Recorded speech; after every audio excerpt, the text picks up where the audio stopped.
City of Angels is black and gold. You are listening to the Heart of LAFC podcast. And now, Joseph Zacher.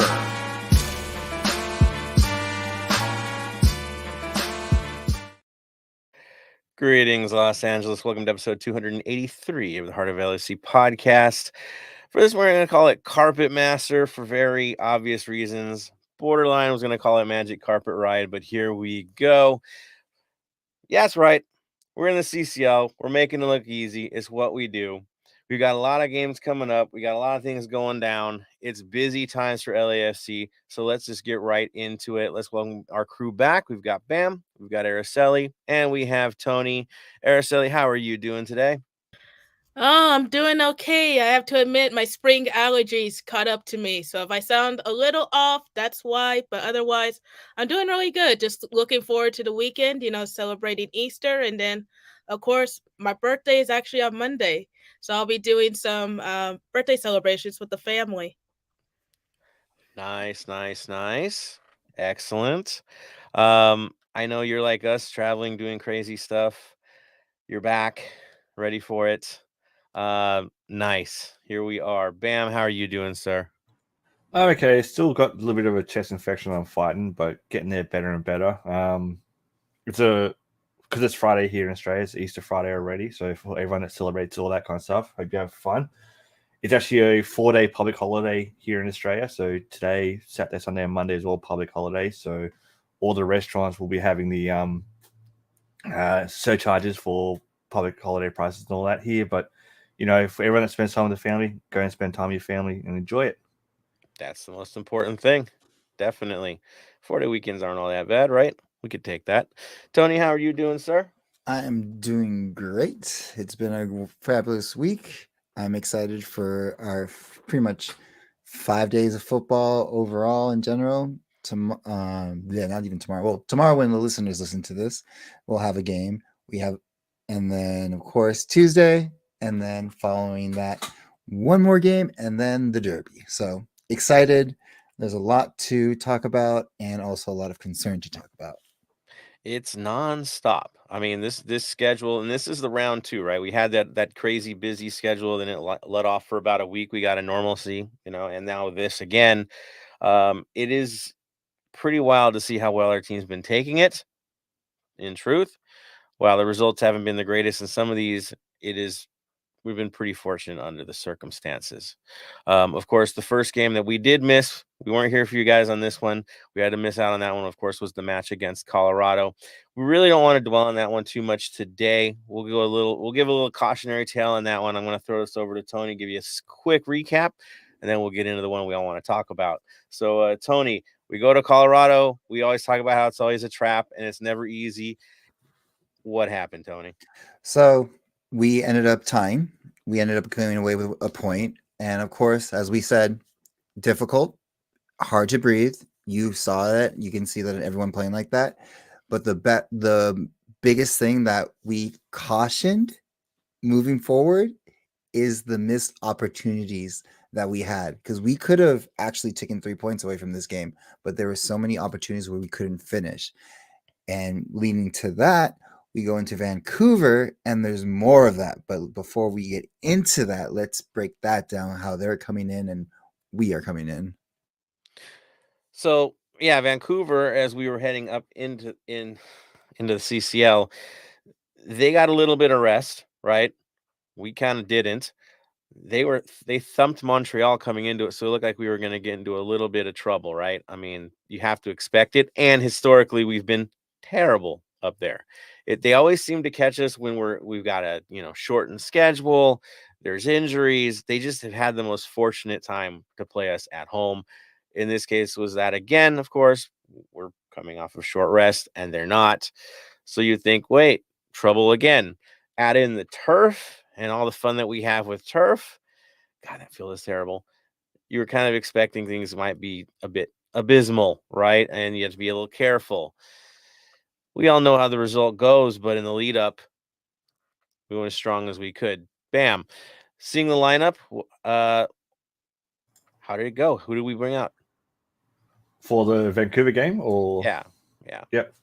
Vancouver game, we obviously went with what I think is our second strongest lineup, I'd say, because obviously we're sitting players due to the field and all that kind of stuff. So we start with McCarthy in goal, Hollingshead, Murillo, Long, and Palacios in defense, Tillman, Sanchez, and Acosta in the mid, and Bouanga, Vela, Opoku up top. Pretty strong lineup, yes. We mentioned we were figuring that the lineup for the Colorado game would reflect the fact that you don't want to risk certain players. Chiellini would be that guy, right? The very obvious choice as to who you don't want to play on turf. And this is kind of the durable side that you put in. If you're going to put in a team, if you're worried about injuries, this would probably be the one you want to run with.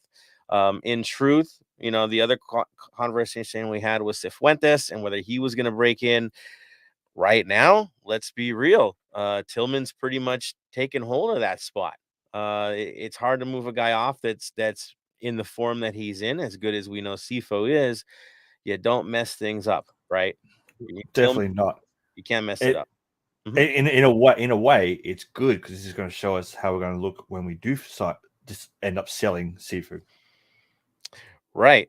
I mean, we've kind of already moved on in a way, or at least show that we're capable of moving on with the lineup that we've got here. And Tillman is just on a whole nother level.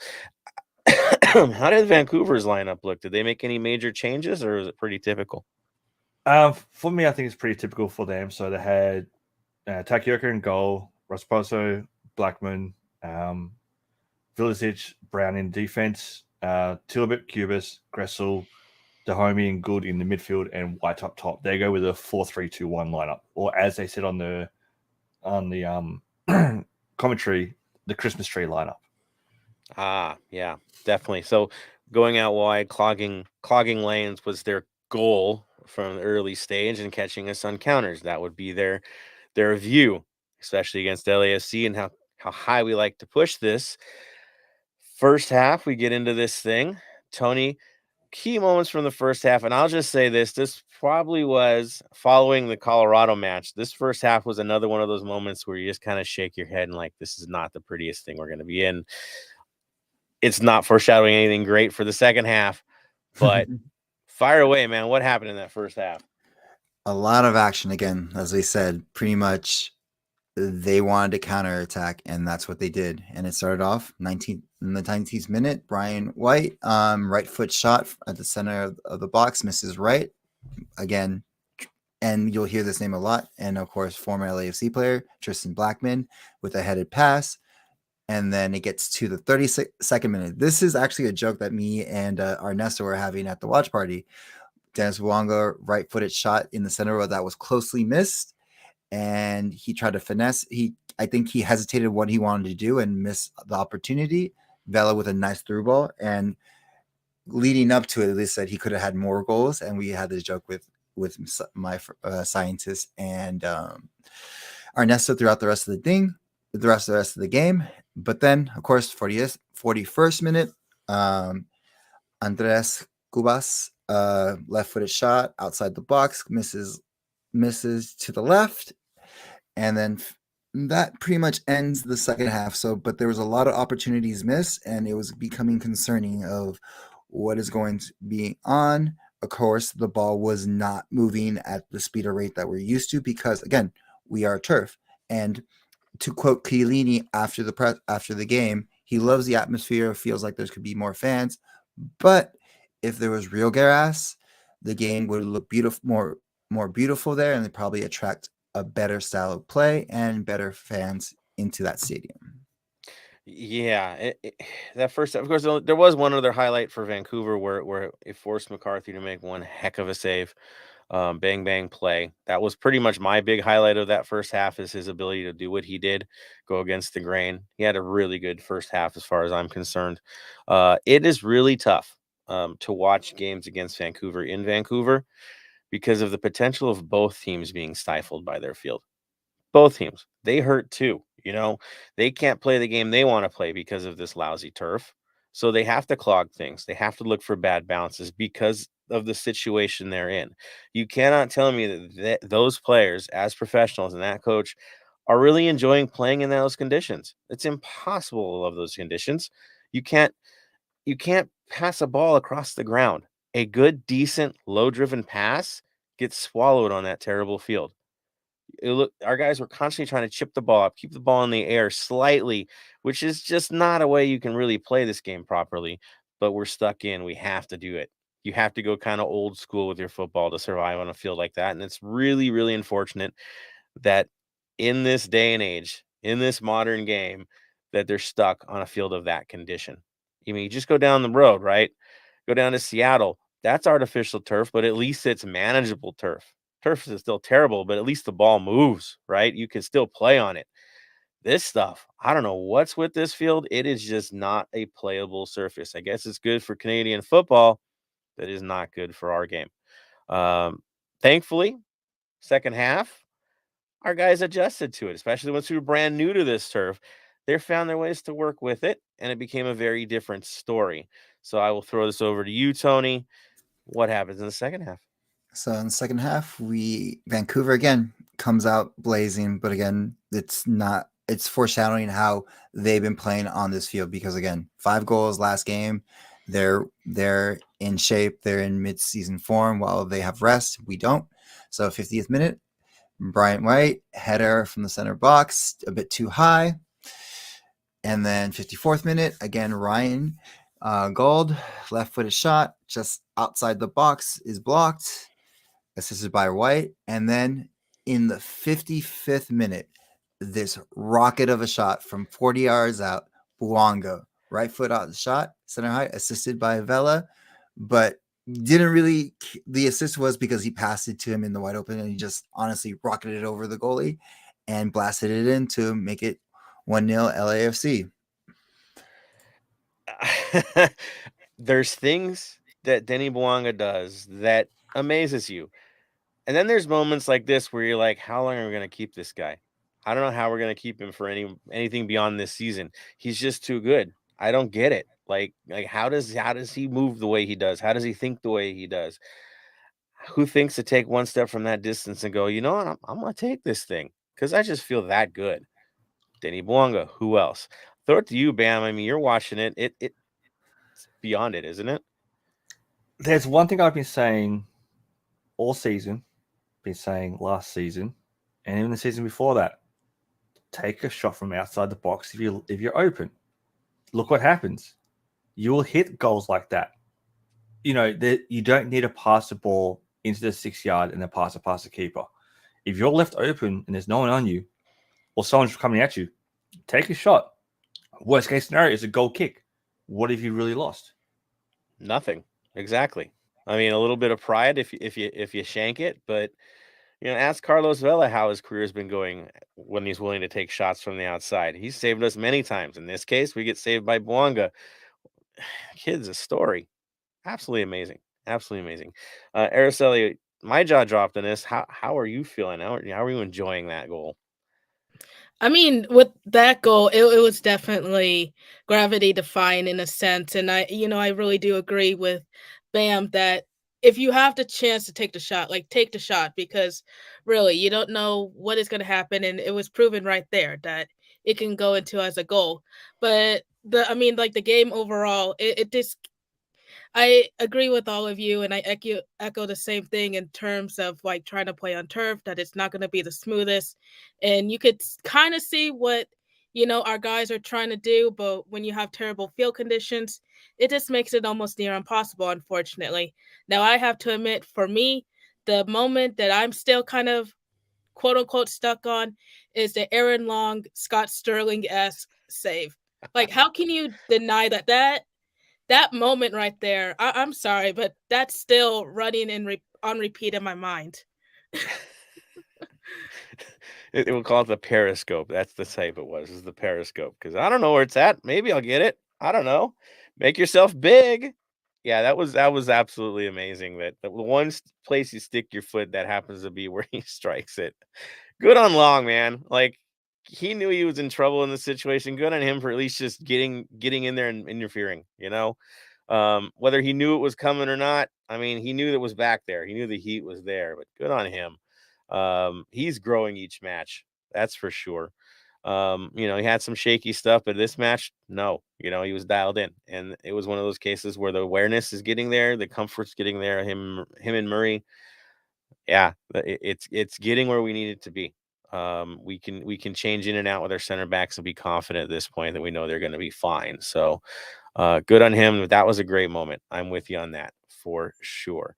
All right, so Denny Bouanga gets us a lead. Everyone's shocked because the game didn't have the look, right, that this was going to do it. But brilliant players change games. They have a moment, they have an opening, and they find a way to get you there.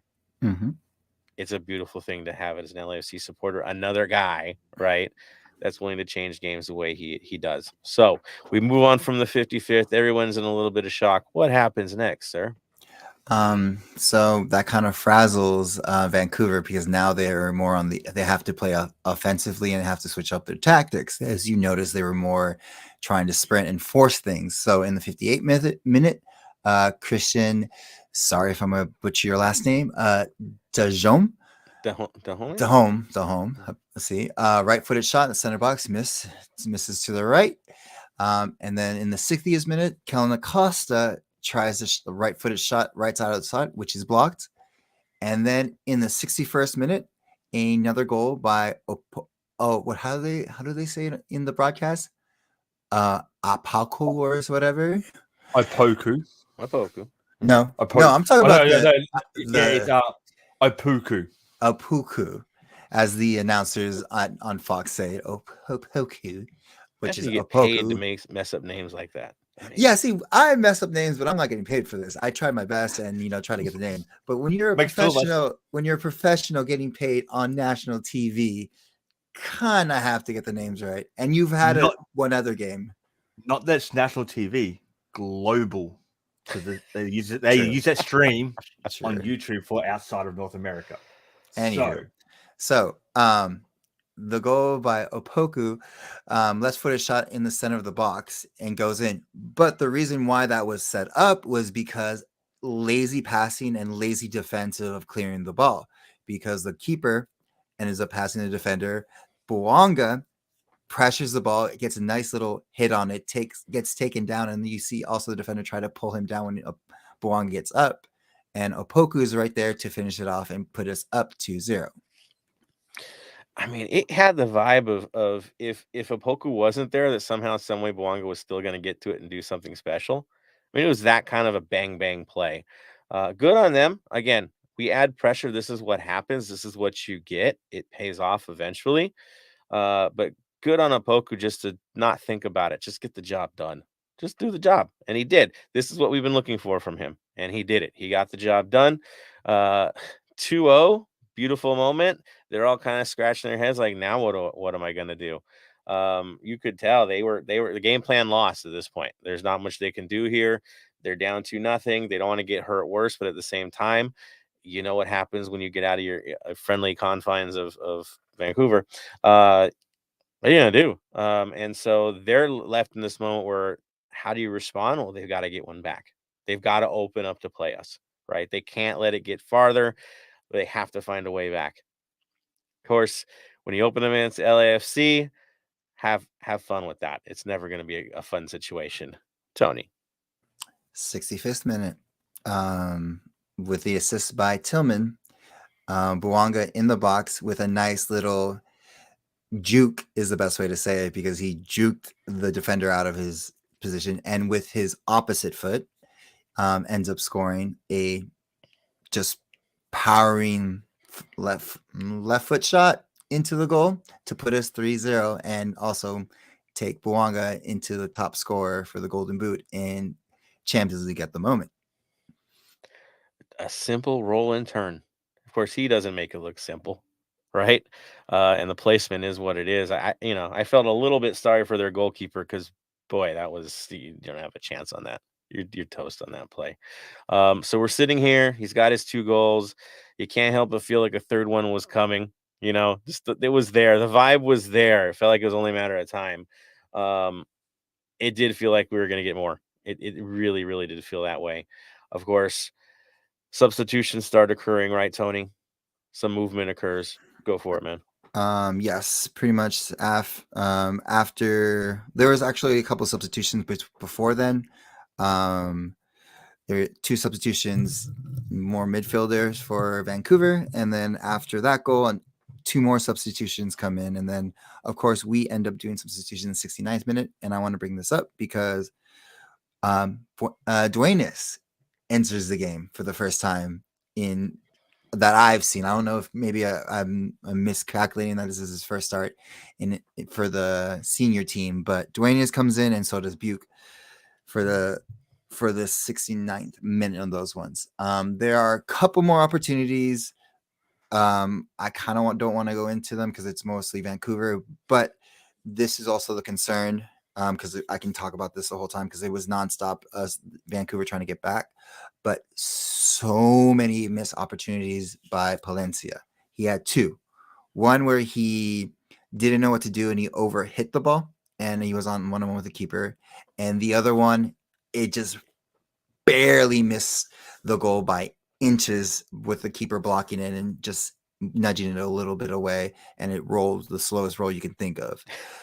And yes, we did win. We ended up winning this game 3-0, going 3 goals into Tuesday with the aggregate coming home. The concern that I have moving forward, and it's going to be until everyone's in full speed, and then even Carlos Vela says he's not in full form and not as his peak, is the opportunities. Starting the play, in the middle of the play, but at the end of the play when it matters the most, we just can't finish. If it's not Bouanga and he's not in form, then I don't know who we call upon moving forward, because then we fall into our next opponent, what's going on in Austin, where their top scorers are scoring, but their backups, the other people who should be helping them, are not. Well, on the bright side, if you're not finishing all that great, which we're still getting goals here, just have a defense that never allows anything. That's a good trade-off, I guess. That's one way to take care of business. But yeah, definitely. Again, after Palencia's 2 chances, yeah, he thought one might have fallen, but let's be honest. What does Palencia usually play for us?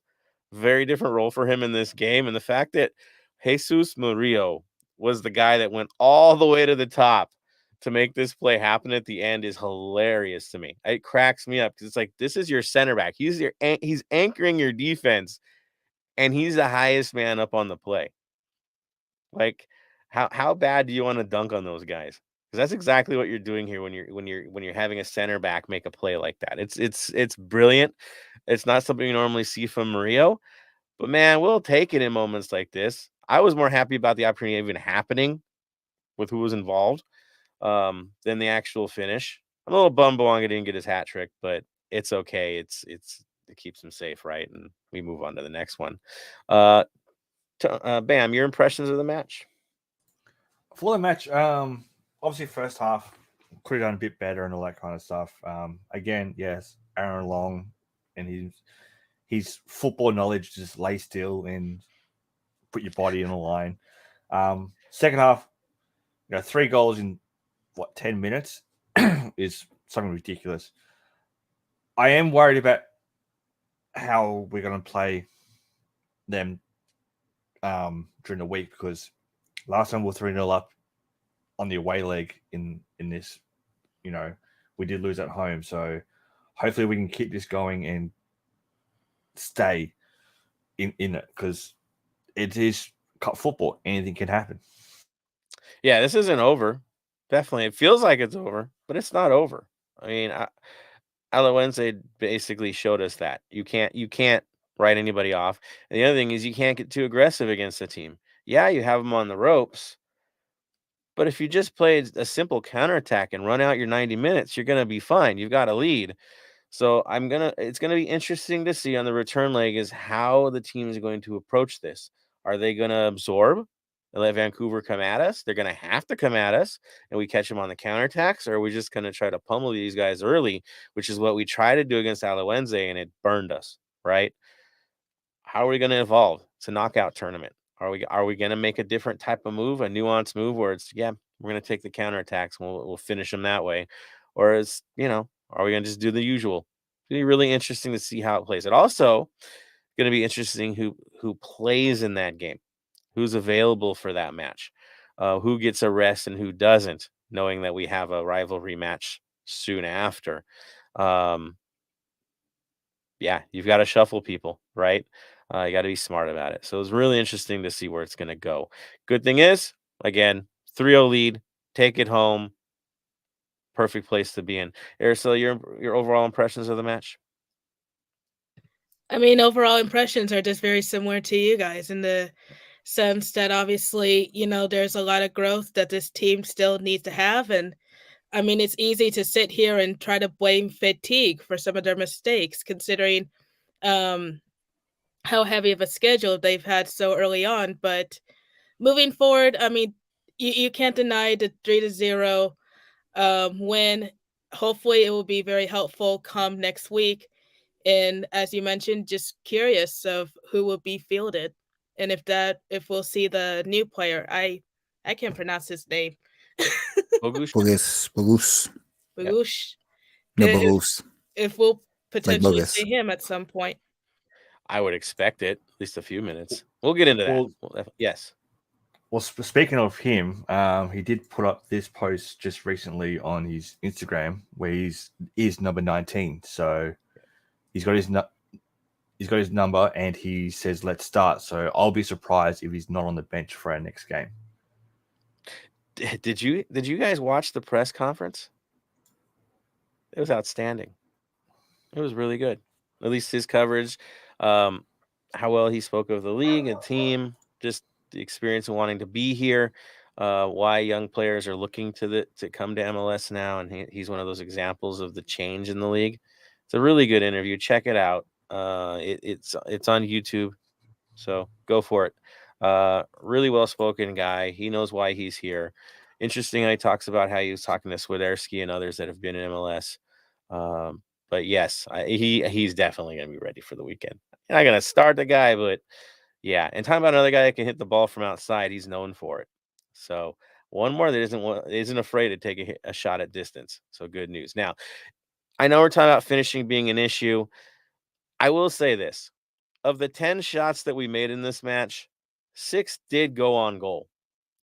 That's a better rate than we've had pretty much all year. Really. Usually we're much more wasteful than that. And then think about it. Of the 6 on goal, 3 actually went in. Big story. That's pretty good for us. Do we want better for the guys at the end to be the dagger? Yeah, we do. But it was an improvement from past matches. That is for certain. Tony, final thoughts, sir? It was nice to get the 3 goals ahead. We'll see moving forward what happens with the schedule. The play of certain players are getting better, but we need to continue this consistently, especially with the new draw with US Open Cup slowly but surely approaching. And luckily we're out of this draw. So hopefully that we just need to finish, like I said, finish scoring. I know we're scoring, but at some point the supporting cast have to score, because if that doesn't happen, we're back in 2020 where Chicho Arango is carrying us and scoring all the goals, and we can't get a point to save our lives. Yeah, we don't want to have that late August through October struggle, that's for sure. Fun stat from OptaJack, I just saw it on Twitter recently. Bouanga's been involved in 11 goals in all competitions. That's 8 goals and 3 assists, 3 more than any other MLS player. Food for thought. Gonna vote for MVPs, just telling you right there. Pretty big deal. Pretty big deal. All right, so we got our reactions. Here we go. I think before we get to everyone else, do you guys want to cover the LAFC 2 result, then get into the fan reaction? Want to run at that first? All right, Araceli, I'm gonna throw this one to you. LAFC 2 recap impressions. I know Eric Duenas was the story again, right? Oh, yes. Eric was definitely the story for this match. As we mentioned, we did see him come off the bench in Vancouver, which he just freshly scored LAFC 2's first ever goal this past weekend against the... Oh, goodness. Who did we play? I'm sorry. It's been a very long week. But against Vancouver, there we go. Oh my goodness. Apologies. Anyways, but despite his early efforts, LAFC2 did lose 3-2 on PKs. Ramiro made 2 early PK saves, and just the match overall, I definitely was impressed by, how they played. Unfortunately, I can't speak too much on the highlights considering I was monitoring other matches during the same time. What I can say is I did hear some feedback in terms of where you can watch the games, because I know opening weekend it was on Apple TV, and this past weekend it wasn't. The only thing I can say about that is the way the Apple deal works is that it's almost like if half the matches will be on Apple TV, while the rest will be on MLSNextPro.com. We do try our best to amplify that and make sure that you guys get that information. So moving forward, I definitely recommend taking a look at the schedule to see whether it be on Apple TV or MLS Next Pro. If it is on the website, it is completely free to stream. But moving on to this weekend, LAFC2 will actually be coming here to Kansas to play SKC2 in Lawrence. And I do plan on being there, so I'm very excited. That's not a long commute for you, is it? It's not terrible. It's like about 40-minute drive. Oh, okay. Still a little bit of a drive, that's for sure, but still not bad, not bad. Really interesting to see who gets fielded for this match, as it's at distance for us. Who gets to play, who doesn't. Funny thoughts about Duenas is I good chance I think he might miss this one, obviously, because we're gonna definitely need him at BMO. So really interesting to see who makes that trip. Yes. One thing I find curious is that the twos are going to SKC. I thought they would have tried to have it lined up so when the LAFC goes to SKC, the twos will travel with them and play the next day or the day before type thing. That way they're all traveling on the same plane, instead of having to pay for multiple flights and all that kind of stuff, you just have them all go at once. I thought that's how the league would do the fixturing. And it's kind of similar to how it was for last season with the schedule in terms of the fixtures, because there was weekends where, as you said, it would kind of line up with the MLS schedule itself. But this season is a little interesting. Is the best way to word that. Yeah, not the most economical move here. It is really interesting, and availability for players to go both ways. I mean, the whole point of LAFC2 and all the second teams is to build teams up and feed to the big team. This seems really counterproductive. Again, growing pains, definitely, but really odd to see it run that way. Kind of backwards that we'd play Vancouver when they're not. Yeah, it's strange. Definitely strange. We'll see how this plays out as the season goes along, but there is that. I'm hearing good stuff from those people who've gone down to Fullerton to watch the games. I haven't had a chance to go yet. Long overdue for that. I think we're playing a certain team pretty soon here where I think we all need to go. So I'll just leave it at that, where it's something you don't want to miss. Again, colors are the colors, right? You got to support your team in certain cases. Even the second team, even the youth teams, when you play a certain side. So I'll leave it at that. Thank you, Araceli, for the update on LAFC2. Let's hope they get a win here pretty soon. Tony? I have a question for Araceli. So, again, everyone's new to MLS Pro and just in general the quote unquote minor leagues and everything. So it seems like we're playing hockey is the best way to say this. You know what I mean? Where if it's a tie, automatically goes to shutouts, and we still get a point after that. It's either a point or 2 points, not the full, like the same way hockey goes. Has it always been like that, or is this something new to this new season of MLS Pro? It's always been like that. That was a new rule that they had implemented in the inaugural season last year, and are continuing with it for this coming season. That is something else that I have noticed as well, especially with the new teams kind of integrating over because we did have 7 new teams, including LAFC too. So you are correct on that. The games cannot end in a tie. If they go to a draw at the end of the final regulation time, it will be an automatic shootout. And the winner of the shootout will take the 2 points, and the one who faltered will take 1 point. So yes, you are correct on that. Okay, I just wanted to confirm this with everyone. All of us. MLS, we can talk all day. We know the rules, even the changes, even with penalties and everything like that. But MLS Pro, I know, plays with a lot of different rules, a lot of different changes that may be integrated into the future games of moving forward. But I know the hockey terms, people who don't know hockey don't know about the ties and stuff like that. But we never thought we would see this in football. Yeah, I mean, definitely you see some old school MLS vibes. I know they're not running 30 yards at anybody, but still, we can't have a tie. I mean, it's fine. I will say this, for training purposes, I think it's smart. Penalties, it's always good to practice penalties. It never hurts to practice penalties. Get the guys used to it, get the goalkeepers used to it. Legit, it's another training opportunity. And there's a little passion at the end of this thing, so it makes it fun at the end anyway. I'm good with it. I'm happy with it. Would I want to see it on the top level? Heck no. But for training opportunities, it's a wise move. Bam, it looks like you want to add in. Go for it, man. 100%. Like, especially with, hate to say it, the way we've gone the last couple of penalties during the games, we do need some more practice with that. So having that at the end of that, especially for the youth coming through, is perfect. If they try to implement it in the MLS, I think there'll be a massive backlash from all the fans.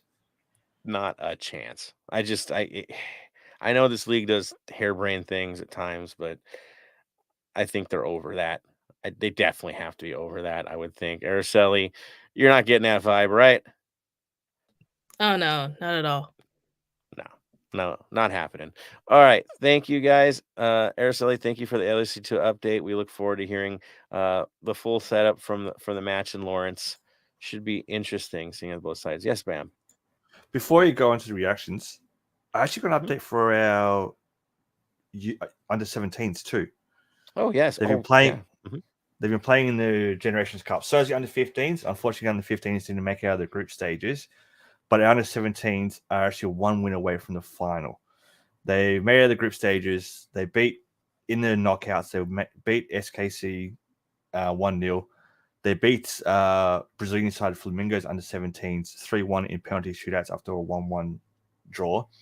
And Saturday at, I'm going to say 5 p.m. Eastern time, I'm going to say, because it's hard to find out what the time zone is for it. They're actually playing Philadelphia Union. They win that, they'll play the winner of Columbus and FC Dallas in the final. So that's for the Generations Adidas Generations Cup. So, and who did Philly knock out to get there? Palmeiras. Yeah, it interesting to see our young kids. Doesn't matter what team getting results where it's not expected, but now it kind of is. They're leveling things, and it's beautiful to see. League wide, it's great to see. Good news for the league. Good news for us overall. Yeah, definitely happy to see this. All right, let's throw it over there. Let's get reactions from you guys. Comments, confessions. I don't care what it is.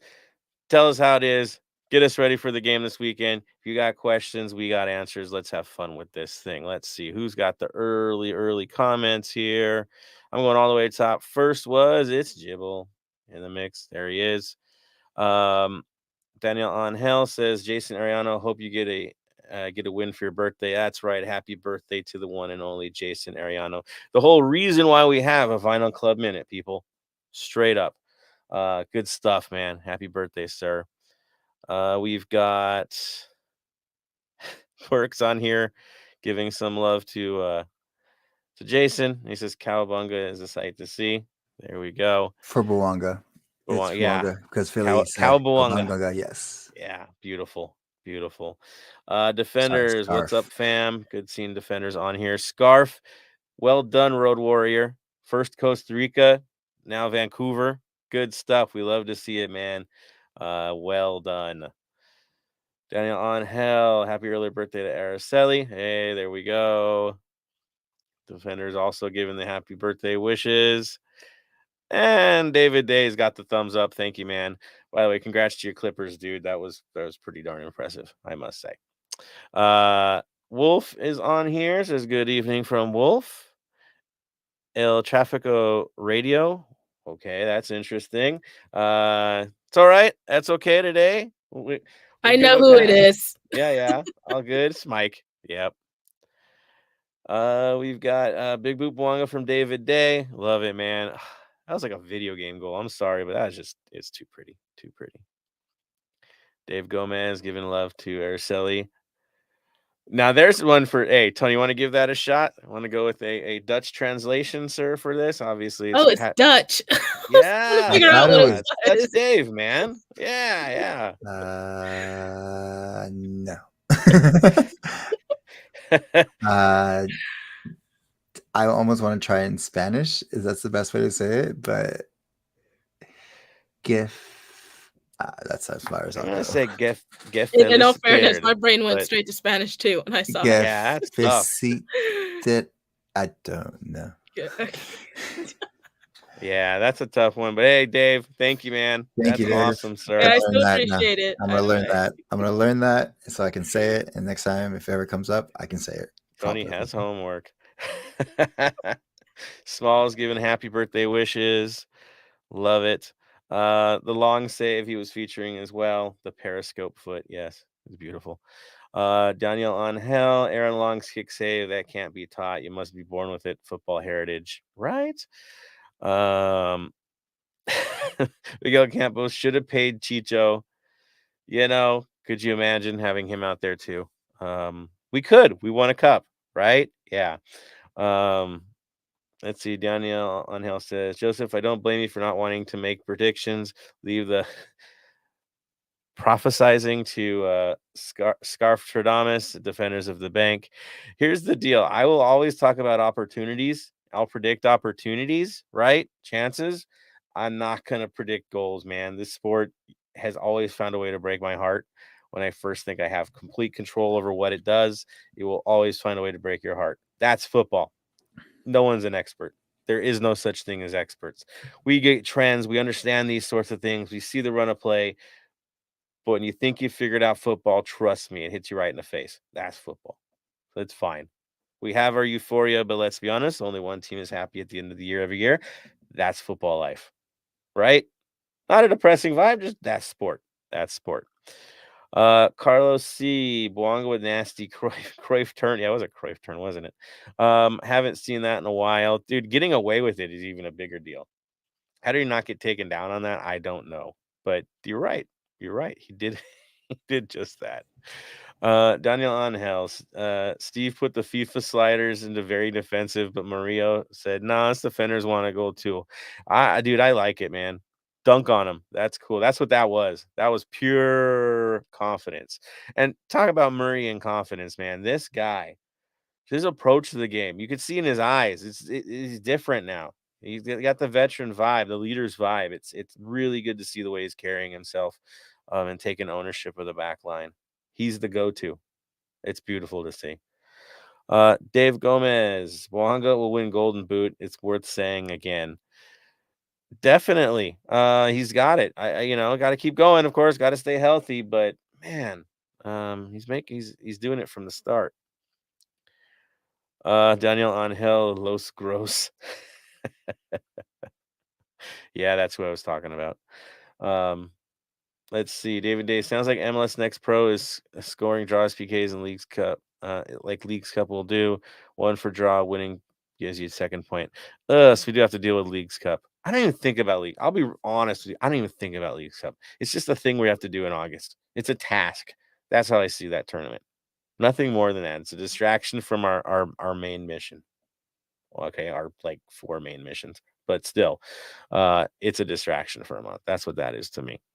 Mark Lopez, better form CCL Denny or 2019 Vela? I mean, dude, it's a small like sample. Let's be honest. If he does this to a Liga MX side, your argument is valid. I would say, okay, if he smokes Atlas or one of these other sides, we get face Leon somehow, and does what he's doing. Yeah, okay. But right now, If more work to do. Yes, ma'am. if he keeps scoring 2-3 goals every away game into the final and us winning it, it's him for sure. Yeah. It's early now. It's early at this point. I will say this. If I was ever a player at this side, an impact player, I would definitely wear the number 99. There is something magical about the 99 with this team. If you're the next person to wear the 99 for LAFC, you have to go ask both those players permission to wear that number. I'm sorry. Those That's two to be a players. payment made. Something, right? Well, no, that though. It's you need permission from those players because you've got to score goals, plain and simple. Yeah. You don't score goals, you lose a number. Oh, and they're pretty goals too. Not just a simple tap in. No, it's got to be pretty too. They got to be bangers against big teams. That's what we do. That's what we do with the 99. It's very special. It is. Love it. To all the 99s, we love you guys. You've forever and ever. All right. Oh, here we go. Dave is giving us the phonetic translation, and we're going to give Tony a chance. Tony? Félicité. Hey! There you go. That's what I've been doing the whole time. I was like, I went into to see how it sounded like, and that's why if you saw me in the camera, I was like literally repeating it over and over and over and over and over. So I couldn't answer. If you guys asked me a question, I would have like walked away. Dennis Bouanga, Vela, I don't want any of those Velas. I just want consistency throughout. Yes, we can have those players, but I just want consistency throughout the whole thing.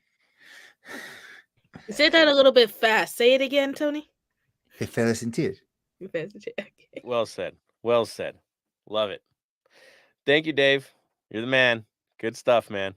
I'll say this about 2019 Vela versus 2022 Vela. 2022 Vela and the way he approached the game got us a championship.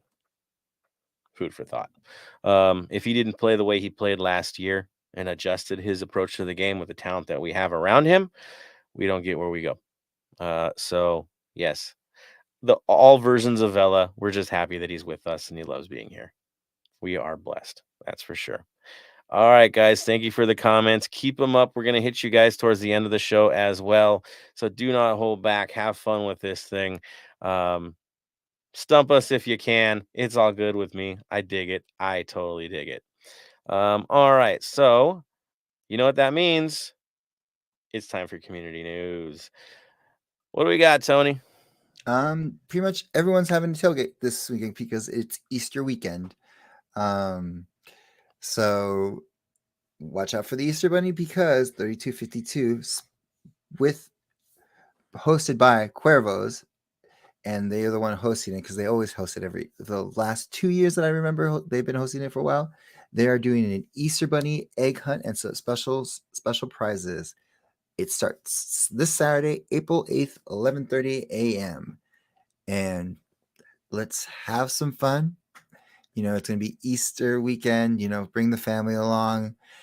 Last time I believe we were there, Arceli met the Easter Bunny and was chilling with him in the North End. So we might get another surprise like that moving forward. You mean the High Desert Easter Bunny? I dig the High Desert Easter Bunny. A year later, and I still remember it like if it happened yesterday. I mean, it's almost as traumatic as those weird commercials with the rabbits throwing people in holes. You seen those? They're in the Super Bowl. That bunny definitely gives off the vibe. I'm just saying. I love the bunny, but the bunny has a vibe. That's for sure. Right, Tony? Oh, 100%. The bunny has a vibe. Bunnies and rabbits are my thing. Born in the year of the rabbit, so they're always close to my heart. So anytime I see one, I love them. So yeah, I'm going to be taking the kids. That's for sure. We're going early for this one.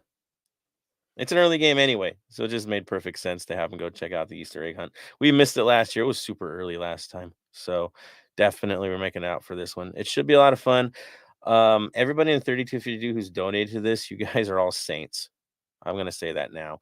There's a lot of generous people behind this thing to make it happen. So thank you to all of you that have made it happen. It's really, really cool. I like how this tradition is growing.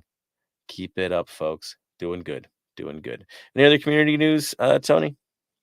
Not community news, but club news. Of course, we've already talked about it. I don't know if we did it on the last pod because of 3252 and supporter meetings. Bogus is signed with LAFC. And as Bam showed, he's number 19. So that's all I have for right now. Yeah, just check out the Marco Garces interview. Hey, and I guess he's got social media now, so check him out on Instagram. Follow, show some love. The man is a genius, and I don't say that lightly. So also, there's one thing I just realized that I seem to forget, and I should not forget, and that is donate to the Mo Fascia futsal court. It's still going on. We should have finished this a long time ago. With how many LAFC fans we got, even $1, we probably could have done it. So donate as much as you can, as much as you're willing. I know times are tough, and I know sometimes we don't have a lot to give, but this is for our brother who showed us how to support, how to build the culture. He's one of the first people there to even do all these tailgates, be set up, was one of the first people there. And so let's honor our brother and keep donating as much as we can and much as we can give. So the link is at LAFC.com. Mo, I think Mo Court, if I remember right. Yeah. And again, had some fun with it on my social media. If y'all saw that, if you follow me, sex sells. That's all I got to say. There's a scarf right there. If you do need to purchase the scarf, it's right there. Dude, it's a great scarf. Thank you to everybody who created that. They're still out there. So go for it. All right. So this brings us, of course, tradition is Black and Gold Vinyl Club Minute. Bam, do you have a nomination, sir, or shall I run with mine? You got to run with yours. Plain and simple. You got to run with yours. All right. I kind of gave away what it was going to be at the beginning of the show, but is it somebody from Austin? Nah. Forget it. We had too much fun this last match, just ripping it up Bwanga style. So I've chosen Steppenwolf. Yeah, right? Steppenwolf. Going with Magic Carpet Ride. Simple as that. Why? Because this is the first time since 2018 that we actually saw some magic on that carpet in Vancouver. And thanks to the ride that Denny Bwanga took us on, we got some magic. Sounds horrible, sounds corny, but that is what happened. And so the song, enjoy it, love it. It's fitting. And I guess the album's called Candy. If you're looking for that album, I would just say go for the greatest hits because it's Steppenwolf, man. It's good stuff. Enjoy it. I would have gone with a different. I thought that was a different one. I totally didn't realize that was an album. I thought I was thinking something totally different than that. Really? You were thinking Disney? Oh, a whole new world over here. I mean, it is a whole new world thanks to Denny Bwanga. But it's Aladdin. It's one of my favorite movies, so that's all I could know. think about it. I was like, Aladdin? What? Dang. See, he's young, people. It's okay. He's young. It's all right. The youngster needs a lesson in music. It's okay. You know the music anyways. I know you. I mean, technically speaking, I'm younger than Tony, so. But you know who Steppenwolf is? I don't. Oh man, dang! I knew the song. I didn't know who did it. Okay. Yeah, I mean, I'm kind of into the old stuff. It's older than me. I mean, it's not my generation. It's 1968, people. But if you're into classic rock, I mean that one's a standard. No, it is. It is a standard, and I do love the 60s, and I do listen to it because of my best friend who got me into 60s rock and like all that stuff. But anytime I just think of Magic Carpet Ride, I just think of my favorite Disney movie, Aladdin, and yeah. Yeah, we're dealing with a very different magic carpet in this situation. I know we are, but anywho, moving on. But it's a great song. So there you go. There's your choice. All right. So transitioning from the Magic Carpet Ride to broccoli, man, that's a downer. That's right. We got to focus on the broccoli. We're moving on to our match against Austin FC. I had a conversation with somebody today that apparently Falcons really love to shred broccoli. That's what I heard today. I thought it was an interesting take. We might hear more about that next week. Hint, hint. We'll talk about that in a bit. But let's get into the broccoli. They're coming to our house. We're playing an odd time, 4:30 kickoff. So I guess we're competing against the East Coast. I don't get it, but there we go. Early day, we'll take it, especially since we all got Easter to deal with the next day and family to be with the next day. So I guess the time's a pretty good setup. Now, Austin FC, remember last time we played these guys, we thrashed them. We ended their year. Let them go cry. Cry all you want. I know they've hurt us in the past in their house, but they've got revenge on their minds. That's for sure. Now, thinking of Austin, don't think of them the old way. They're having a little bit of a funky year so far. It's not as predictable as you would expect. They've had some struggles. Tony, how are they doing, man? Give us the good, the bad, and the ugly for Austin FC.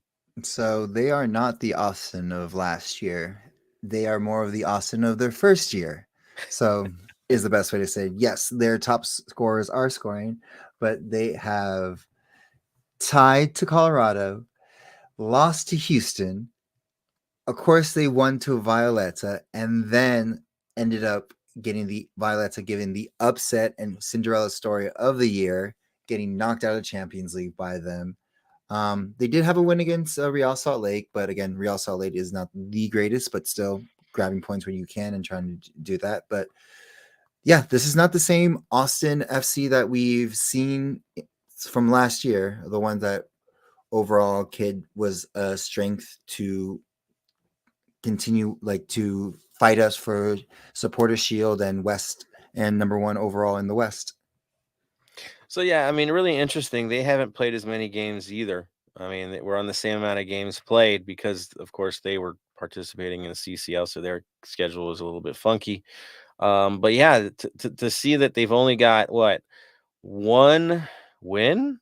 I mean, One win. that's it. Technically Well, two, two. but It's two. But technically two with Champions League, but no, one they've in got league. two on the schedule. I mean, they do, but it's been a while, right? I mean, it's tough. They're not looking the way they normally look. They've got some issues at hand. The lineup's been shuffled a bit.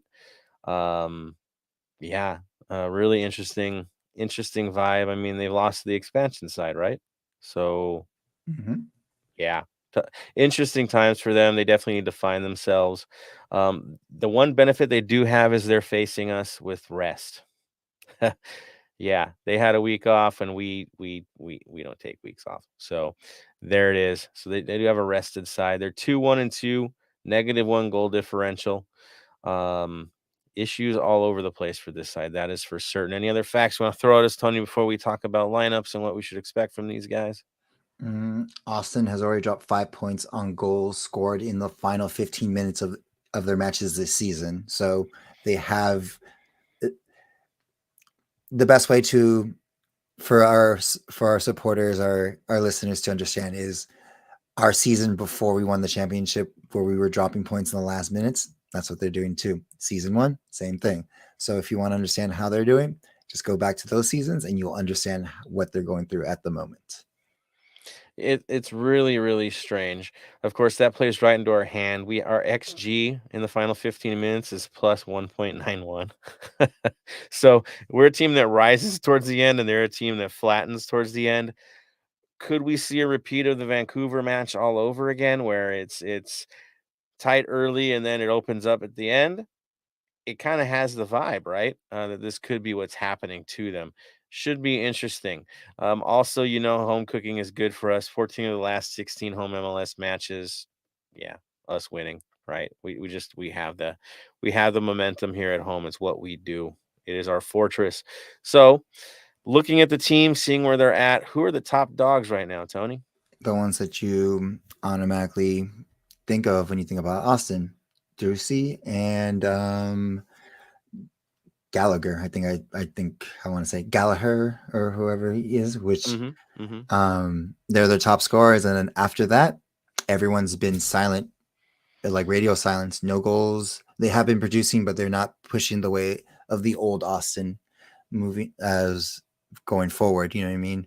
But they may show up because, as they think that this is a rivalry match, and again, if this rivalry is a rivalry match, it's only picked up since last year, because they did in regular season beat us both games, one at home and one from away. It's really odd. I mean, who would have thought that Diego Fagundes, who traditionally always is a troublemaker for us, has no goals on the year so far? That's pretty wild for him. Like, that's not normal. And then his assists, he's got one. In fact, they've got what, 7 or 8 guys tied for the top assist man with one. So nobody's really taken the playmaker role with this team that you normally tend to see. Very, very odd situation for them. It is good to see Owen Wolf, coach's kid. On their end, he is producing already. That's pretty good news on their end. Yeah, Yes, he had man. the game-winning goal, if I remember right. Like, I remember the whole interview, and it was a big shebang about it. No, it's a big deal. It definitely is. Yeah, man. Yeah. And the only reason why he didn't play in their last game was he was with the US under-20s. Yeah. Where he actually ended up playing a full 90 in the game against the England under-20 and having the 2 assists in that game. Oh, sorry, 1 assist and 1 goal in that game in the 4-2 loss. So I'm going to hate to say it. He's someone we will have to watch out for. But for him to get better, he has to leave Austin. I agree. Unless you got, Jordan Morris vibes, and he's got a pet that he just can't let go of. No, he is the future, and the future is the present. I mean, that's what you can say for Owen Wolf. And yes, we definitely need to be careful with him, with Drusi, with the usual suspects. Again, I think there's a certain Austin FC, and then there's an Austin FC facing LAFC, and there is a step up. There's definitely a step up. There's definitely little brother vibes. You see the way the supporters operate. You see the way the stadium operates. You see the way they approach the games. I mean, there's so many parallels that this team has where they're trying their best to do what we do. They know the model works, and then they're kind of giving it their own little vibe too. So this is what they aspire to be, us. So who do you got to take down? Us. And I would expect them to definitely step up. Now, Bam, do they have anybody missing from this match? They do. They've got one listed as injured, so that's actually Casante, who's out with a left abductor. So that has been updated since their last game. So seeing he was out that game, he might be questionable, but I'm going to say he'll still be out. Okay, so there's a chance that he doesn't get to play on that. Okay, now looking at the lineup, seeing who they field, it's going to be a mix. I think the 2 games you might want to look at is their 1-1 against Colorado and probably their 2-0 defeat against Houston. Lineup's going to be somewhere in between those 2. In the case of the 3-4, in case of the match for Colorado, they actually played a 3-4-3, which is a little different in truth. I mean, your outside mids were kind of your backs at times with that lineup as well. It was a 1-1. They gave one up to Kevin Cabral late in the game, but in truth, Austin should have lost that game.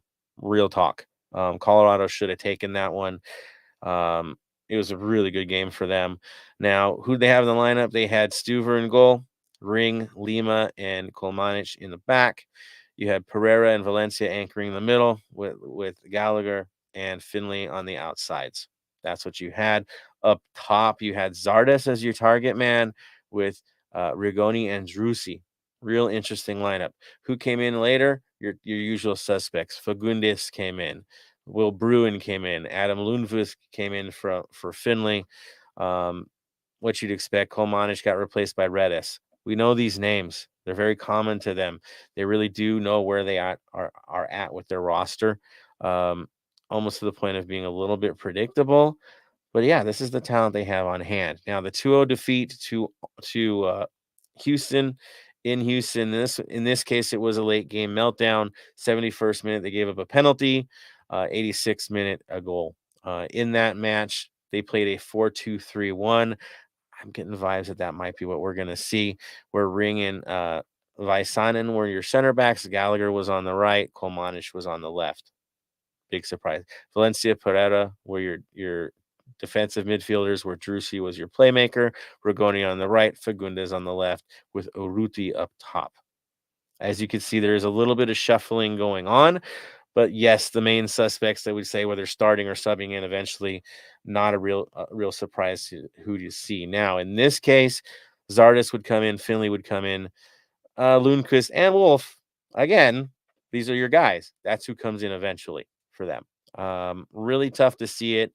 I personally have a feeling that you're going to play the 4-2-3-1 against us and try to counter on us on this game. Again, they've had the rest. They can absorb an impact continually, and they don't want to get caught late against us. So that's where I think it's going to be, is you're going to try to clog things out. Bam, I look to you, sir. Where do you think they're going to approach this? I agree. They're going to play with the 4-2-3-1. They're going to clog up the middle, as they always do, and try and get us on the break. I think they're going to go with more of the starting lineup they played in their 2-1 win against Salt Lake. That's what they're going to go with.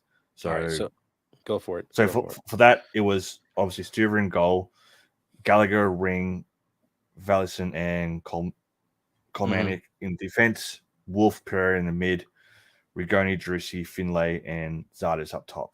So that's what I think they'll be more going with. I think that's going to be one of their strongest options to begin with. They might have Zardes start on the bench and start with Urruti, but I think Zardes has been the better for him this year.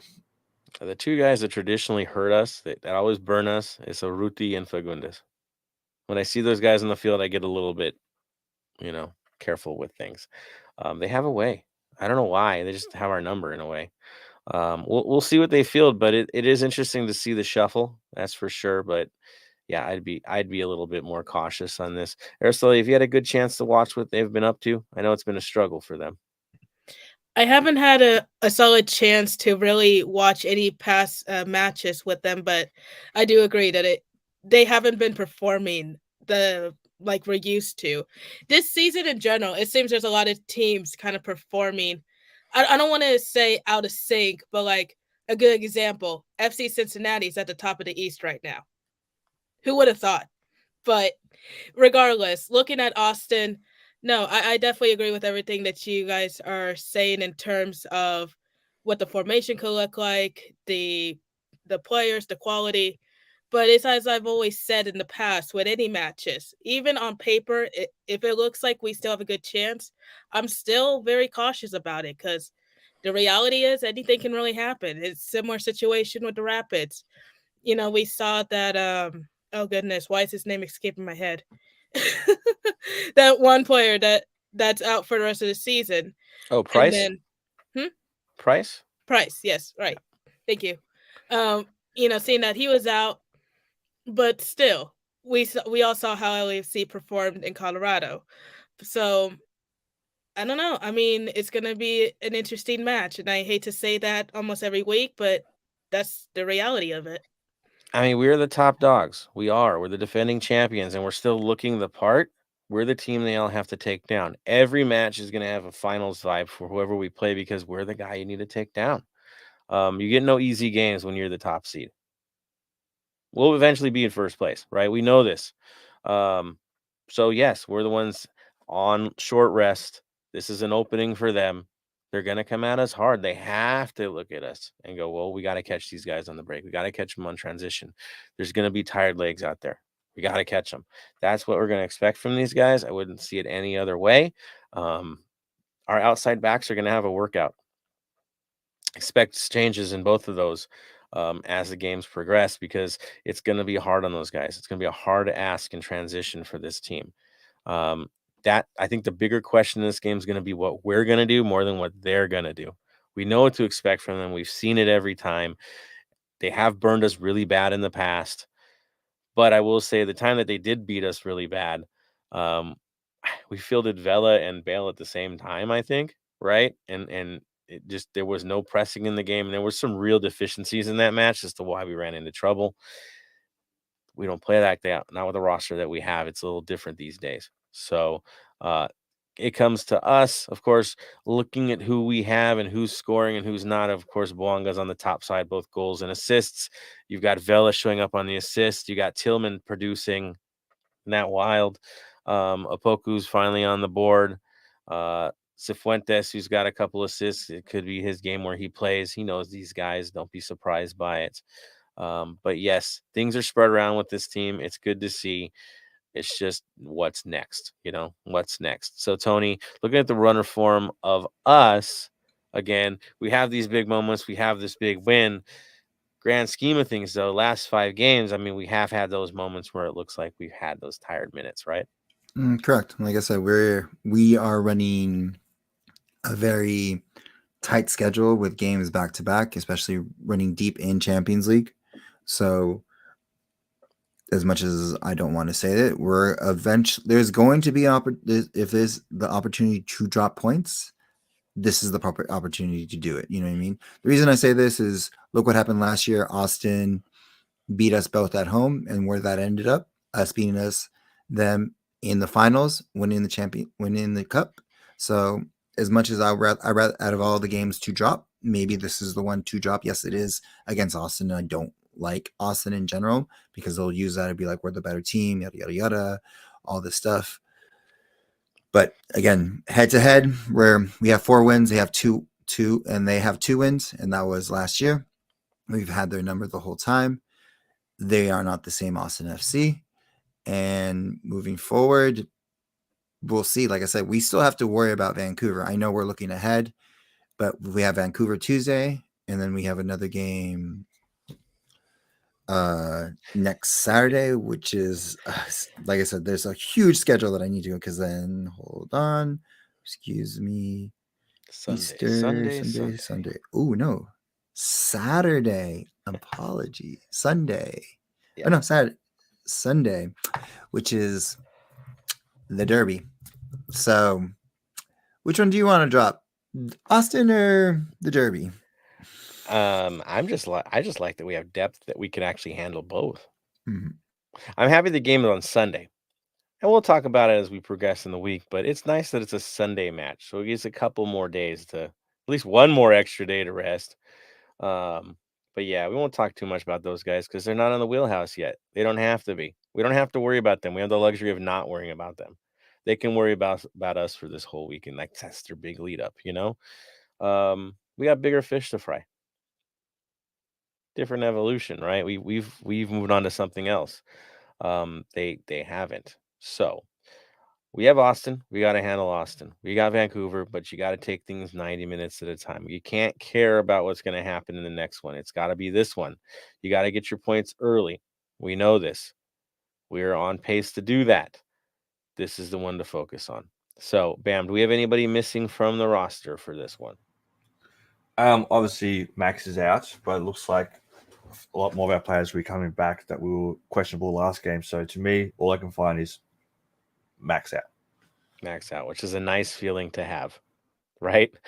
We have the weapons. We've got the weapons. Some are a little bit tired from a busy schedule, but we definitely have the tools to do this. Now, I bring it to you guys, and I'll have you guys throw this out there first. Araceli, to me, the big question is backline. Who's in? Who's out? We know McCarthy's the starter. I mean, dude, he's looking like the full-time starter. Even when Max comes back, he's looking the part, right? It's great to see him step up. It really is. But who are we going to field on the back line? Who's our center backs? Who would you go with for this match? That's a very good question.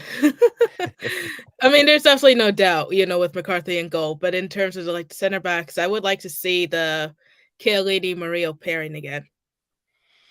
I got the vibe. I'm kind of with you on that one.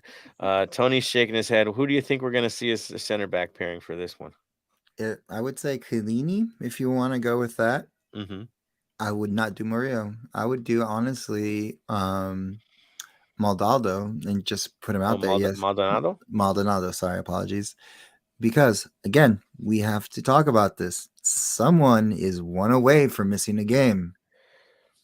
Murillo. Oh, he didn't get the job done against Colorado. That's true. No, so true.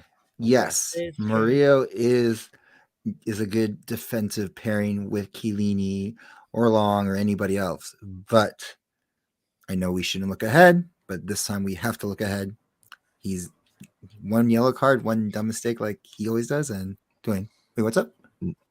Not by the MLS website. Is not going by what was updated at 10:47 a.m. today. There's only 2 people on card communication warnings, and that's Copetti from CLT and Pellegrini from New York City. Is it because he got a game in without a yellow card? I don't know, but going by the list, he's not on the warning. Interesting. Okay. Well, I mean, this is MLS, and MLS does MLS things.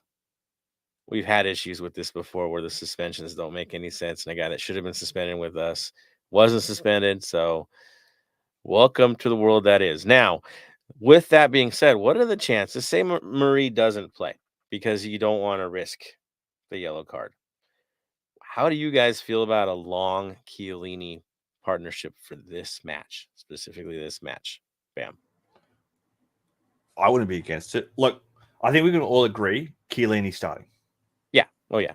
Yeah, for sure. He didn't play Vancouver because Vancouver's Vancouver. Chiellini starting, plain and simple. I think he works well with Murillo, but he needs to get that connection with Long. So for that, I can see Long starting. Yeah. I mean, if Murillo's not on the point situation, then he plays, right? If there's not a risk of that. But if there is, he's not playing. No way. No way. I would be really surprised. I would. All right. Let's go to your outside defenders. Tony, is it going to be Palacios and Hollingshead, or are we going to see a Valencia situation? What are you thinking? What are our outside backs going to look like? Palacio and Hollingshead. I don't see that. Yeah, I don't see them changing at all. I mean, Sergi Palencia has been flying, so the guy needs minutes too. Didn't get the start this last match against Vancouver. Could there be something there? I don't know. Araceli, what do you think? I agree with that. I would like to see Palencia get some more minutes. Yeah, I mean, it would be good to see. And Palacios Hollingshead splitting time might be something that we'll see on that side. I would not be surprised at all by that. Bam, you're predicting it pretty much the classic, right? Palacios Hollingshead. Yeah, but yeah, maybe see Palencia.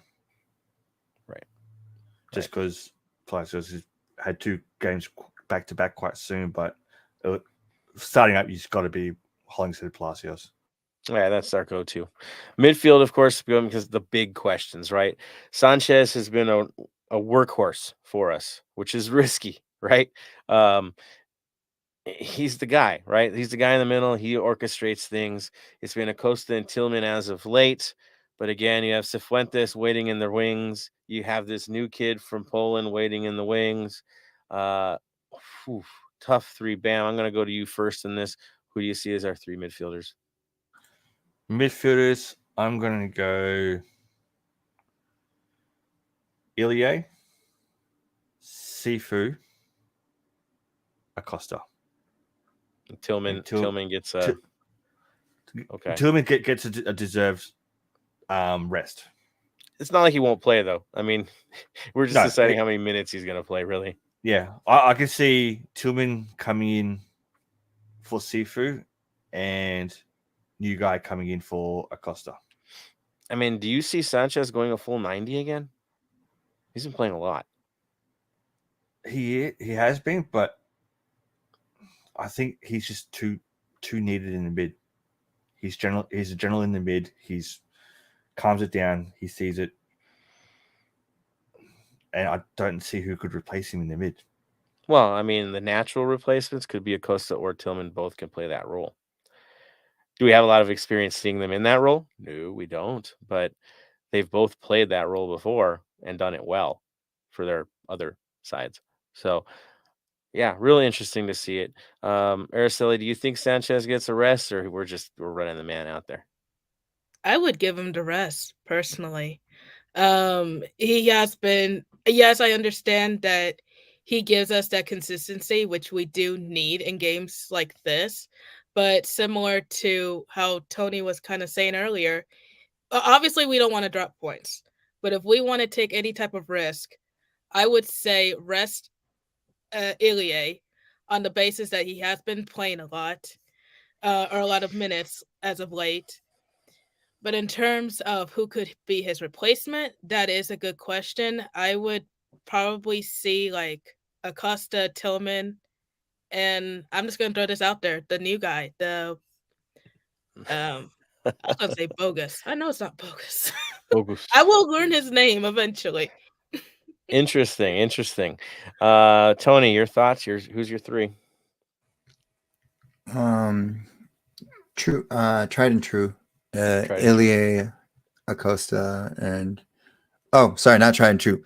Tillman, because now he's tried and true because wow. Sifu. I'm sorry, Sifu lost his job. That's what happens sometimes when you go on international break. A player can just go into form and you can lose your spot.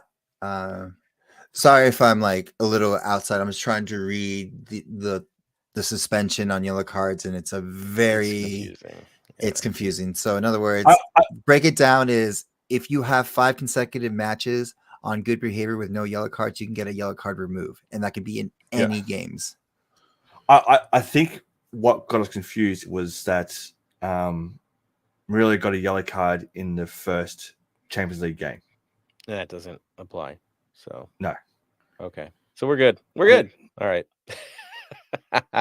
I'm gonna throw it out there. I think Ilie sits, or if he doesn't, he's not gonna play more than 60 minutes. Honestly, I would like I'm okay if it's a Tillman Acosta Cifuentes setup. Either Tillman or Acosta plays it deep this time. They both can. They're both more than capable of it.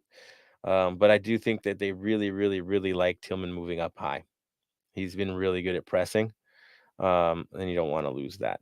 So I would not be surprised if Sanchez gets the rest. I mean, we've been working this guy really hard, and at some point you're tempting fate. Seriously tempting fate. So don't be surprised if he's the guy that gets to breathe. Up top, I think it's pretty straightforward. I'll throw it out there. It's going to be your Vela Bouanga Poku setup. If Buick goes in, cool, but it just seems like that seems to be the go-to favorite for Dolo right now. I don't see it any other way. Araceli, your thoughts on the top line?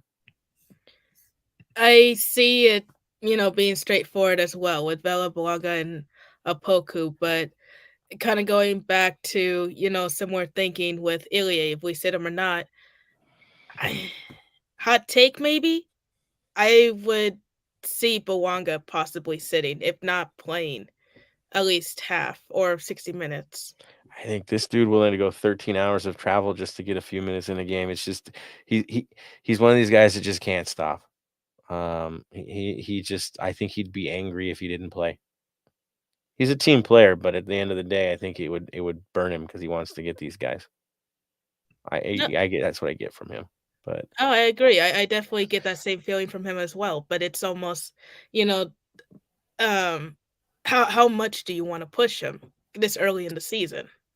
So hot hand, man. It's a hot hand. You don't want to mess that. There's a vibe going on. You don't want to mess that up. Definitely not. I'll go to you, Bam. Thoughts on the top side? Bouanga, Opoku, Buick. Ooh, Vela gets a rest. Vela gets rest. Okay. It makes sense. I mean, dude looks a little bit tired right now. Real talk. There's fatigue. You could tell. He's still playing well, but there's something. Well, you look at it. He played 90 minutes against Vancouver, 74 against Colorado, 90 against Dallas, 66 against Seattle, 90 against Alajuelense, 25 against New England, 68 versus Alajuelense. So he's played a few minutes this season already. So him staying on the bench. Rotation has to happen. We know this is too many games. Rotation has to happen. It makes sense. It does. Tony, thoughts? I start Vela just because he's the captain and he goes down with the ship. If anything, he may rest against Vancouver just because of the 3-0 lead.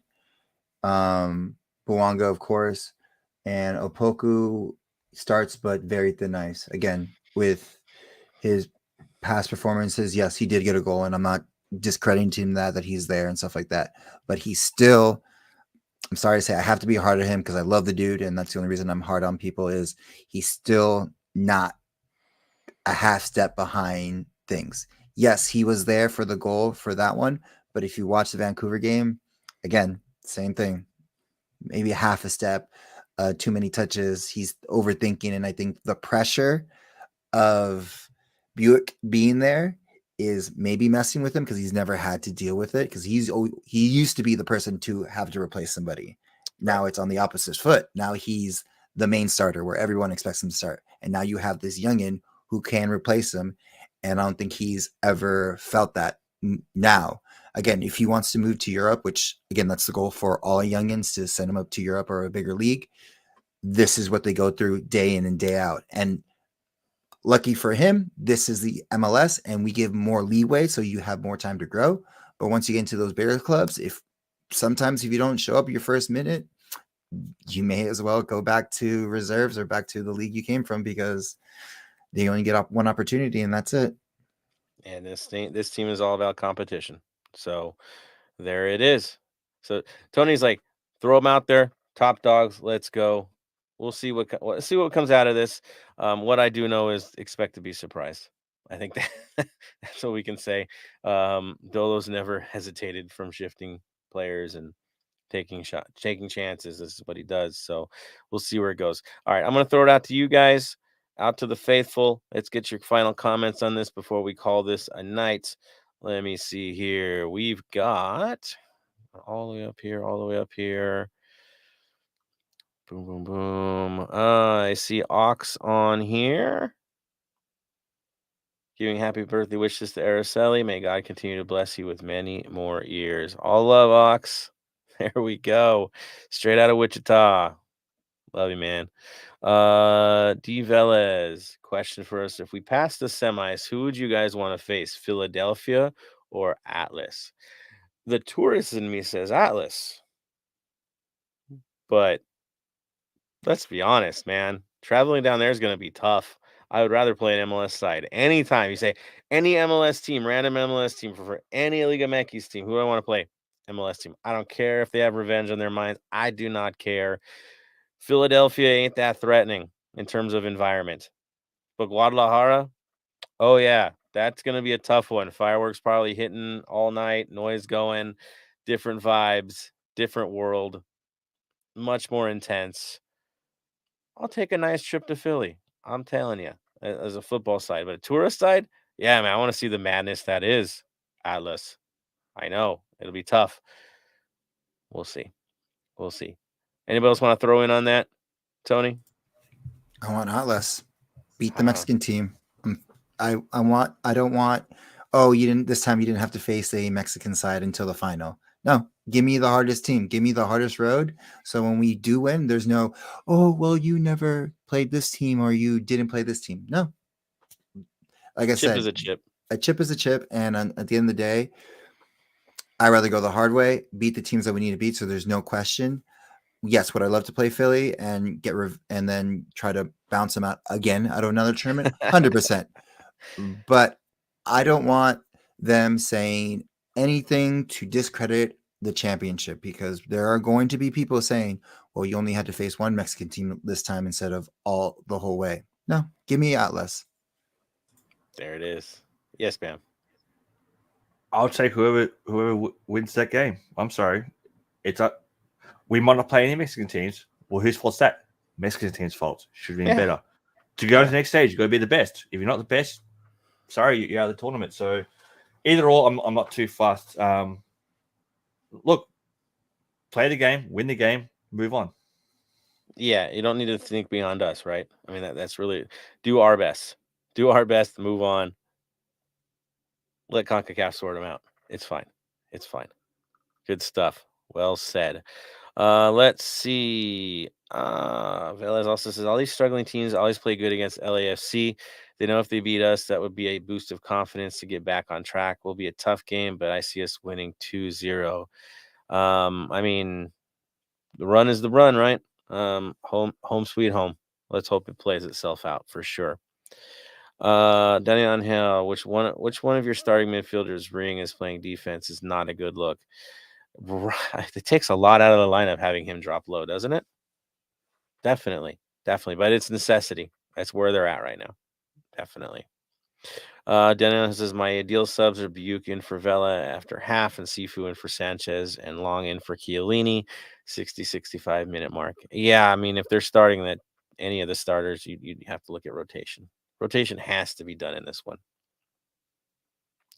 Dave says this is where our depth, especially in midfield, starts to really count. Agreed? 100% agreed. Jose Bernal, there's Jose. He says we are LAFC. He's calling for a tie game at home against the Broccoli for the sake of destroying Carson down the line. Feels so far away still. It does. Look, It's a weird vibe. At the moment, because we're in the CCL and we've got a lot of games at the moment, I'll happily take a point this weekend, to be honest. Keep our undefeated, take a point, focus on moving on in the next round of the CCL. You know, I'd rather get at least a point than no points at all. No, yeah, I don't want to lose. Definitely don't want to lose that kind of. No, definitely not. Velez says Ilya will play and rest against Vancouver. I expect that too, but man, I just don't want to risk the guy at this point. Mark Lopez, let's ruin Philly's revenge and take our revenge against Tigres. I could take that too. Been to Philly before. It's a beautiful place to visit. Even at this time of year, y'all gonna have fun if you get to go. But yeah, Tigres seems to be the collision course. I think they're gonna make their run to the final. I don't have any doubt about that. And then yeah, the Gignac show versus us would be a pretty entertaining situation. So we'll see. Daniel Angel Celso from Voices of Black Gold said he wants Philly because it would make it one from Central America, one from Canada, one from USA, one from Mexico, a true continental champion. It's the CONCACAF buffet. I see. The buffet treatment. There you go. Dig it. Mark Lopez, start the young boys on Saturday. Let them get their legs under them. Yeah, he's looking for rotation, right? I can see it for sure. Ox, doesn't matter who we face as long as we win. That's the thing. Play within us. It's us. We have to get the job done at the end of the day. It's that simple. Who cares what the other kid is on the other side? Play our game. We win. Do what we do. We get through. It does not matter. Good thinking, Ox. Dig it. All right. Looks like our comments are set. Thank you guys again for contributing and giving your 2 cents. We love every bit of it. That's what the show is made of. That's what it's come from. That's what we intended for it to always be is you guys from the heart every time from the gallery. It's beautiful. It is beautiful. All right. So looks like we're getting towards the end here, guys. First and foremost, thank you, everybody. But it is definitely time for final thoughts. I'm going to throw it to Tony first. Final thoughts, sir. Final thoughts of the day is happy Easter. Enjoy the time with your loved ones and enjoy those moments because you never know when you might not get another. So have fun in the game. Be there early if you have kiddos so they can enjoy the Easter Bunny and the Easter celebration that Cuervos and all of 3252 have set up for you guys, as well as, Lent's almost over. So whatever you gave up, you can probably start doing again. Up in the air, if I will. So we'll see. I've been liking this new look of me going through. Maybe I'll still have occasional, but less. And of course, I'll let Bam say what we need to say moving forward. Go for it, Bam. Yep. Just remember, guys, it's okay to not be okay. Mental health is a major, major issue. I've been going through some myself. We've all been through some sort of that way as well. If you do need help, especially in the LA area, you can call the Los Angeles County Department of Mental Health helpline, which is 800-854-7771. Or if you don't want to talk to someone, you can text them. Text us 741-741, and they'll contact you with a trained counselor. So that way you can get free crisis support over text. Mental health is a major issue, guys, no matter where in the world. So look out for each other. A phone call can save a life. That's the biggest thing. And one other thing I like to do is give a shout out to a former LAFC player of ours, Atuesta, who unfortunately had to go through surgery recently because he had a complete tear of his cruciate ligament in his right knee. So he'll be out for an indefinite period of time. So if Atuesta's guys, send him messages and say, get better soon, because he was a cornerstone for our club. He did a lot for our club. And having someone of his age complete tear of his cruciate ligament is a rough injury, but he'll be back soon, hopefully. He got us this close to a Champions League win. I mean, really, that important that year for us. So, send your love his way. He needs it, guys. He definitely needs it. Thank you, Bam, for saying that. And yes, definitely reach out. Right, we have a lot of open ears here. We're all willing to listen. We're all willing to help. Don't hesitate, for sure. Araceli, final thoughts. Another home match. Same as always, got to pull out the soapbox for a quick second just to simply say, for everyone to stay safe, be smart. Don't drink and drive. Always have a backup plan of regardless of what the original plan may be. But other than that, happy early Easter. And thank you to everyone who gave me some early birthday wishes today. That was very sweet of you guys. I'm definitely looking forward to this weekend. Although my birthday itself is on Monday, but I'm definitely going to be celebrating from like now till maybe next weekend. So we'll see how that goes. But other than that, I'm definitely excited to go watch LAFC 2 in person on Sunday. Just like how I was telling the guys before we went live, I find it a little funny how for the second Easter in a row, I will be with LAFC in a sense. So definitely looking forward to it. And yeah, just wish everyone a safe Easter. Happy birthday, Araceli. Early birthday wishes. Also, listeners, Araceli wants a certain stuffed Ollie that is sold at HQ. So if you want to get her a birthday present, that is something she would like. There it is. If they're still in stock, I mean, those things seem pretty popular. I know I'm going to be taking a walk down to go check one of those out. I'm, my kids. So awesome. Araceli, again, we'll be wishing you a big happy birthday this Monday, but hey, Sundays are a good one, having those two play each other. A fine way to celebrate early. Good on you. From me to all you guys, again, thank you for your support, for your loyalty to club, to podcast, to the greater cause of staying golden. Thank you for that. To my crew, thank you guys once again. Getting it done, handling it, making it happen, and putting your best foot forward and representing us to the fullest week in and week out. You guys, gems all the way through. That's where I'm at for sure.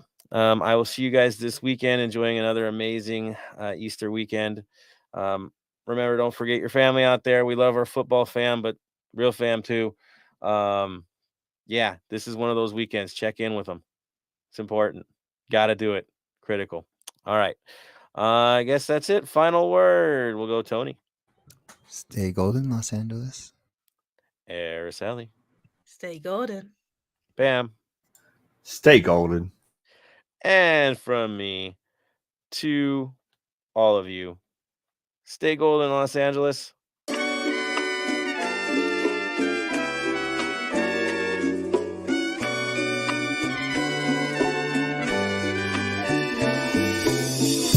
Thank you for listening to the Heart of LAFC.